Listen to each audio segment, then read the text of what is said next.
look, I'm not the richest person right now, but I'm gonna say this is what you see in the future. The difference between me and some of y'all be like, I'm not doing this, I'm not doing that. The positions you go through, whether you like it or not, is gonna help you when you're on top and you're owning a business, understanding how other people feel. And if you can connect to your workers, you're gonna keep them there. Like, I'm a manager now.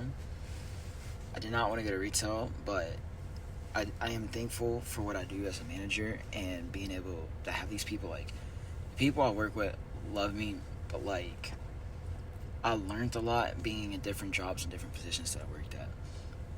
I understand like how I would want to be treated and not to be able to put that onto them.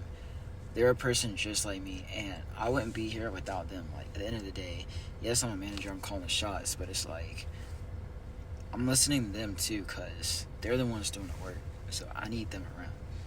And it kind of put me in positions like I had a job I left about a year ago.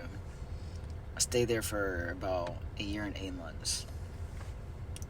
When I was there at the interview, I'll never forget this day. I had some jeans on and I had this Golden Girls shirt. I sat down with the restaurant manager, which he moved to a different location, and I told him. He was like, how long do you plan on being here? I was like, I don't plan on leaving tomorrow, but if an opportunity comes that falls for what I want to do in my future and it comes tomorrow, I'm taking it.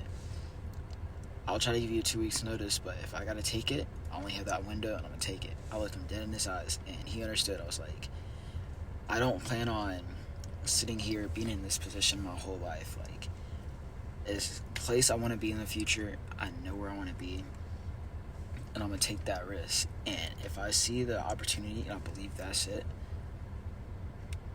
it may not come again, and I'm gonna take it. And he understood that, and things came, and I had an opportunity, and I took it. But it was about a year and 8 months, and I toughed out where I was. But like, it's an opportunity, I'm gonna take it.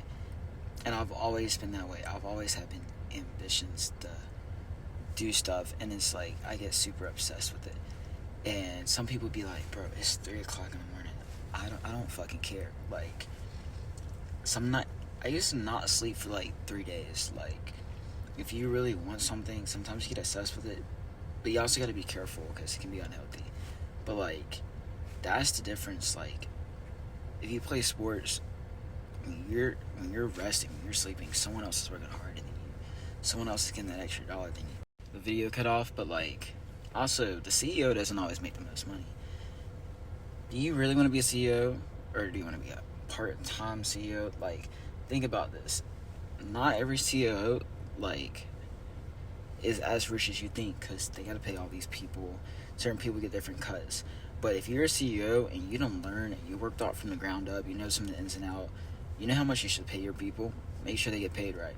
But then also, if you're a CEO, you know some of the smart stuff, you can do some of it yourself, but then also it's like, how much are you willing to take? Like, eventually it's going to take a toll, it's going to get too big, you're going to need that team, you're going to need the people.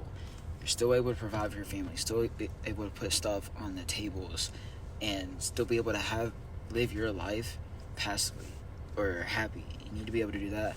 Pay the people that's going to help you and keep the longevity of the company.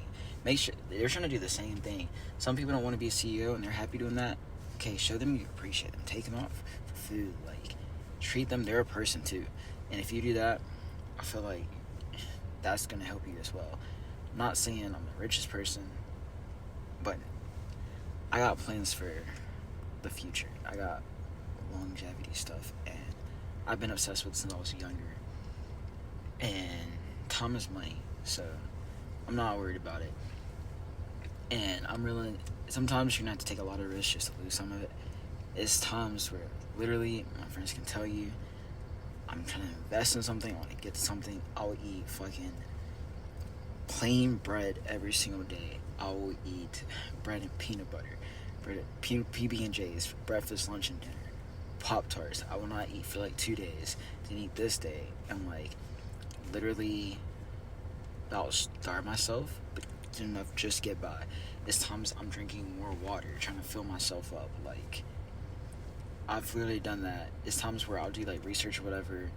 Every now and then I'll go to sleep even earlier if I'm super, super hungry and it's really bothering me to try to sleep through it. And I'll do that to save and invest and put in this. People are like, oh, stupid, you lost this.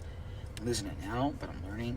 Like, it's not really a loss because I'm still learning something from that loss. And eventually, when I do hit, some people are going to wish they were around. And it's like, I tell people, I message certain people, I'm like, how bad do you really want it? You don't really want it. If you really want it, trust me. Like, it's a process.